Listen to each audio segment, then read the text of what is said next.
നമസ്കാരം, എല്ലാവർക്കും ആമീസ് ഫുഡ് കോർട്ടിലേക്ക് സ്വാഗതം. എൻ്റെ പേര് സുമിത. അപ്പം ഇന്ന് ഞാൻ വന്നിരിക്കുന്നത് ഒരു കിടിലൻ ചിക്കൻ്റെ റെസിപ്പി ആയിട്ടാണ്. അപ്പോൾ നമ്മൾ ഇന്ന് ഉണ്ടാക്കുന്നത് ചെട്ടിനാട് സ്റ്റൈലുള്ള പെപ്പർ ചിക്കൻ ആണ്. വളരെ ഈസിയാണ്. അതേപോലെ തന്നെ കുറഞ്ഞ ചേരുവകൾ മാത്രമേ ഇതിനാവശ്യമുള്ളൂ. അപ്പോൾ അധികം വൈകാതെ തന്നെ നമുക്ക് വീഡിയോയിലേക്ക് കിടക്കാം. അപ്പോൾ നമ്മുടെ പെപ്പർ ചിക്കനിലേക്ക് വേണ്ടിയിട്ടുള്ള മസാല റെഡിയാക്കി എടുക്കാം. അപ്പോൾ അതിന് വേണ്ടിയിട്ട് ഞാൻ 1/2 ടീസ്പൂൺ പെരിഞ്ജീരകം, 1/2 ടീസ്പൂൺ നല്ല ജീരകം, അതേപോലെ ഒരു 6 വറ്റൽമുളക്, അത് നിങ്ങളുടെ എരിവിനനുസരിച്ച് കൂട്ടുകയും കുറയ്ക്കുകയും ചെയ്യാം കേട്ടോ. അതേപോലെ 1 ടേബിൾ സ്പൂൺ അളവിൽ കുരുമുളകും 1 ടേബിൾ സ്പൂൺ അളവിൽ മല്ലിയും ആണ് എടുത്തിരിക്കുന്നത്. ഇപ്പം ഇനി നിങ്ങളുടെ അടുത്ത് മുഴുവനെപ്പാടെയുള്ള മല്ലി ഇല്ലെങ്കിൽ മല്ലിപ്പൊടി ചേർത്താലും കുഴപ്പമൊന്നുമില്ല കേട്ടോ.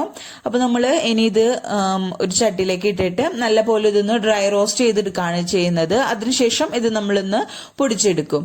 അപ്പോൾ എപ്പോഴും നമ്മുടെ പെപ്പർ ചിക്കൻ റെഡിയാക്കുമ്പോൾ ഇത് ഫ്രഷ് ആയിട്ട് തന്നെ പൊടിച്ചെടുത്തിട്ട് ഉപയോഗിക്കാൻ ശ്രദ്ധിക്കുക. എന്നാലാണ് നമുക്ക് പെർഫെക്റ്റ് ആയിട്ടുള്ള ഒരു ടേസ്റ്റ് കിട്ടുള്ളൂ. അതേപോലെ തന്നെ ഒരുപാട് മസാലകളൊന്നും നമ്മൾ ഈ ഒരു കറിയിൽ യൂസ് ചെയ്യുന്നില്ല. ഇത് നല്ലപോലെ റോസ്റ്റ് ആയി വന്നാൽ നമുക്ക് ഫ്ലെയിം ഓഫ് ചെയ്തിട്ട് ഇത് ചൂടാറാൻ വേണ്ടിയിട്ട് ഒരു സൈഡിലേക്ക് മാറ്റി വെക്കാം.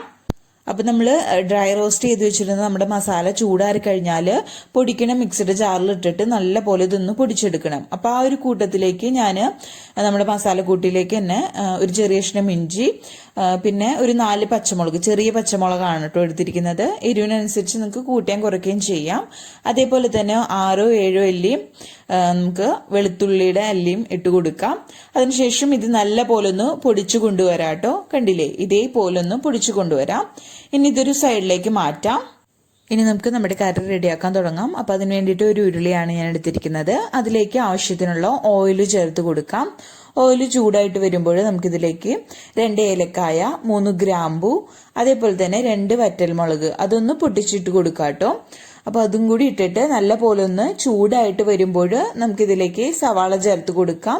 അപ്പോൾ നിങ്ങൾക്ക് വേണമെങ്കിൽ പട്ടയോ അതേപോലെ തന്നെ ബേ ലീവ്സ് അതേപോലെയൊക്കെ വേണമെങ്കിൽ നിങ്ങൾക്ക് മുഴുവനെപ്പോഴുള്ള ഏത് മസാല വേണമെങ്കിലും ഈ കൂട്ടത്തിൽ ചേർക്കാം കേട്ടോ. നിങ്ങളുടെ കയ്യിൽ അവൈലബിൾ ആയിട്ടുള്ള മസാല നിങ്ങൾക്ക് ചേർത്ത് കൊടുക്കാവുന്നതേ ഉള്ളൂ.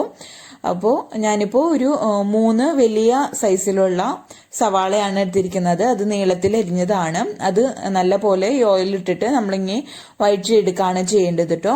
അപ്പോൾ കുറച്ച് ഉപ്പും കൂടി ചേർത്ത് കൊടുക്കുകയാണെങ്കിൽ നമുക്ക് പെട്ടെന്ന് വഴന്ന് കിട്ടും. അപ്പോൾ അതിന് വേണ്ടിയിട്ട് ഞാനിപ്പോൾ കുറച്ച് ഉപ്പും കൂടി ചേർത്ത് കൊടുക്കുന്നുണ്ട്. എന്നിട്ട് ഇത് നല്ല പോലെ സോഫ്റ്റായി നല്ല പോലെ വാടി വരുന്നത് വരയ്ക്കും നമുക്ക് വഴറ്റിയെടുക്കാം. അപ്പോൾ നമ്മുടെ സവാള നല്ലപോലെ സോഫ്റ്റ് ആയിട്ട് നല്ലപോലെ വാടി വന്നാൽ നമുക്കിതിലേക്ക് തക്കാളി ചേർത്ത് കൊടുക്കാം. ഞാനിപ്പോൾ കനം കുറച്ച് അരിഞ്ഞ ഒരു വലിയ തക്കാളിയാണ് എടുത്തിരിക്കുന്നത്. അത് ഇതിലേക്ക് ചേർത്ത് കൊടുത്തിട്ട് നല്ലപോലെ സോഫ്റ്റായി വന്ന് നമ്മുടെ തക്കാളിയൊക്കെ ഉടഞ്ഞു വരില്ലേ, ആ ഒരു പരിവായി വരുന്നത് വരയ്ക്കും നല്ലപോലെ വാട്ടിയെടുക്കാം.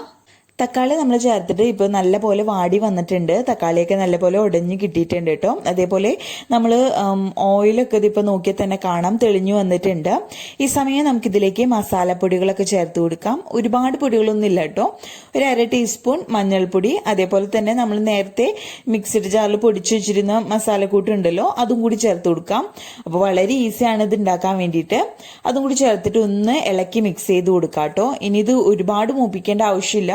കാരണം നമ്മളിതൊന്ന് ചൂടാക്കിയിട്ടാണ് പൊടിച്ചിരിക്കുന്നത് നമ്മുടെ മസാലകളൊക്കെ. അപ്പോൾ ഒന്ന് ഇളക്കി മിക്സ് ചെയ്ത് കൊടുക്കാം കേട്ടോ. ചെറുതായിട്ടൊന്ന് ചൂടായിട്ട് വരുമ്പോൾ നമുക്കിതിലേക്ക് നമ്മുടെ ചിക്കൻ ചേർത്ത് കൊടുക്കാം. നല്ലപോലെ വാഷ് ചെയ്ത് വെച്ചിരിക്കുന്ന ചിക്കനാണ്. 1 കിലോ ചിക്കനാണ് കേട്ടോ ഞാനിപ്പോൾ ചേർത്ത് കൊടുത്തിരിക്കുന്നത്. മീഡിയം പീസസ് ആയിട്ടാണ് കട്ട് ചെയ്തിരിക്കുന്നത്. അതും കൂടി ചേർത്തിട്ട് നമുക്ക് നല്ല പോലെ ഇളക്കി മിക്സ് ചെയ്ത് കൊടുക്കാം കേട്ടോ. അപ്പോൾ നിങ്ങൾക്ക് വേണമെങ്കിൽ നല്ല ഗ്രേവിയിൽ നമ്മുടെ ഈ ഒരു പെപ്പർ ചിക്കൻ എടുക്കാം, അതല്ലെങ്കിൽ ഡ്രൈ ആയിട്ട് എടുക്കാം. ഞാനിപ്പോൾ ഡ്രൈ ആയിട്ട് തന്നെയാണ് കേട്ടോ നമ്മുടെ ചിക്കൻ എടുക്കുന്നത്. അപ്പോൾ ഞാനിതിലേക്ക് ഇനി ആവശ്യത്തിനുള്ള നമ്മുടെ ചിക്കനിലേക്ക് ആവശ്യത്തിനുള്ള ഉപ്പും കൂടി ചേർത്ത് കൊടുക്കാം.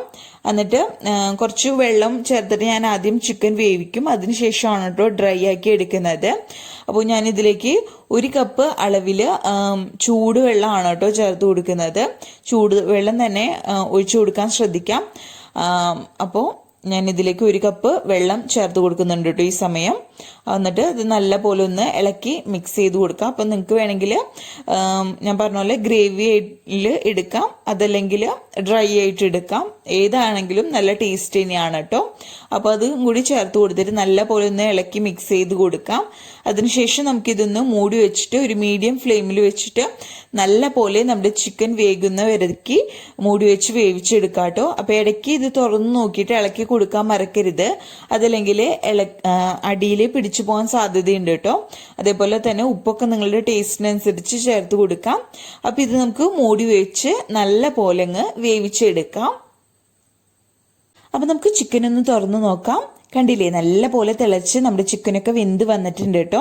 അതേപോലെ തന്നെ ഓയിലൊക്കെ മുകളിൽ തെളിഞ്ഞു വന്നിട്ടുണ്ട്. അപ്പോൾ ഞാനിത് ഇടയ്ക്കൊന്ന് തുറന്നു നോക്കിയിട്ട് നല്ലപോലെ ഒന്ന് ഇളക്കി കൊടുത്തിട്ടുണ്ടായിരുന്നു, അതല്ലെങ്കിൽ അടിക്ക് പിടിച്ചു പോകാൻ സാധ്യതയുണ്ട് കേട്ടോ. അപ്പോൾ നമ്മളിത് മീഡിയം ഫ്ലെയിമിൽ വെച്ചിട്ടാണ് ചിക്കൻ നല്ല പോലെ വേവിച്ചെടുത്തിരിക്കുന്നത്.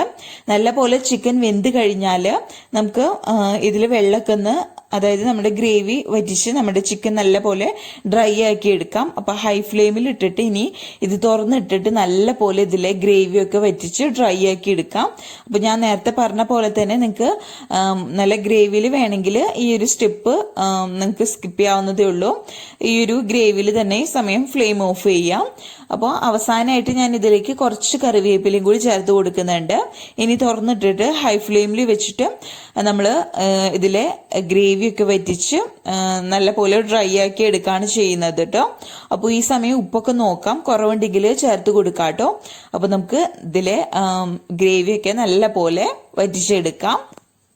അപ്പോൾ ദാ നമ്മുടെ ചിക്കൻ ഇപ്പോൾ ഇവിടെ റെഡി ആയിട്ടുണ്ട്. ഓയിലൊക്കെ തെളിഞ്ഞിട്ട് നമ്മുടെ ഗ്രേവിയൊക്കെ നല്ല പോലെ വറ്റി വന്നിട്ടുണ്ട് കേട്ടോ, നല്ല പോലെ ഡ്രൈ ആയിട്ട് വന്നിട്ടുണ്ട്. അപ്പോൾ ഇനി കുറച്ചും കൂടി നിങ്ങൾക്ക് ഡ്രൈ ആക്കി എടുക്കണമെങ്കിൽ അങ്ങനെ എടുക്കാം കേട്ടോ.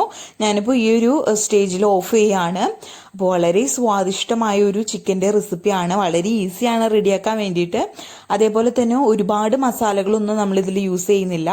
അപ്പോൾ ഈസി ആയിട്ടുള്ള നമ്മുടെ ചെട്ടിനാട് സ്റ്റൈലിലുള്ള പെപ്പർ മസാല ഫ്രൈ ഇവിടെ റെഡി ആയിട്ടുണ്ട്. വളരെ ഈസിയാണ്, നല്ല ടേസ്റ്റി ആയിട്ട് ഉള്ളൊരു റെസിപ്പിയാണ് കേട്ടോ. ചിക്കൻ നമ്മുടെ അപ്പത്തിൻ്റെ കൂടെയും അതേപോലെ ചോറിൻ്റെ കൂടെയൊക്കെ കഴിക്കാൻ പറ്റുന്ന ഒരു കിടിലൻ റെസിപ്പിയാണ്.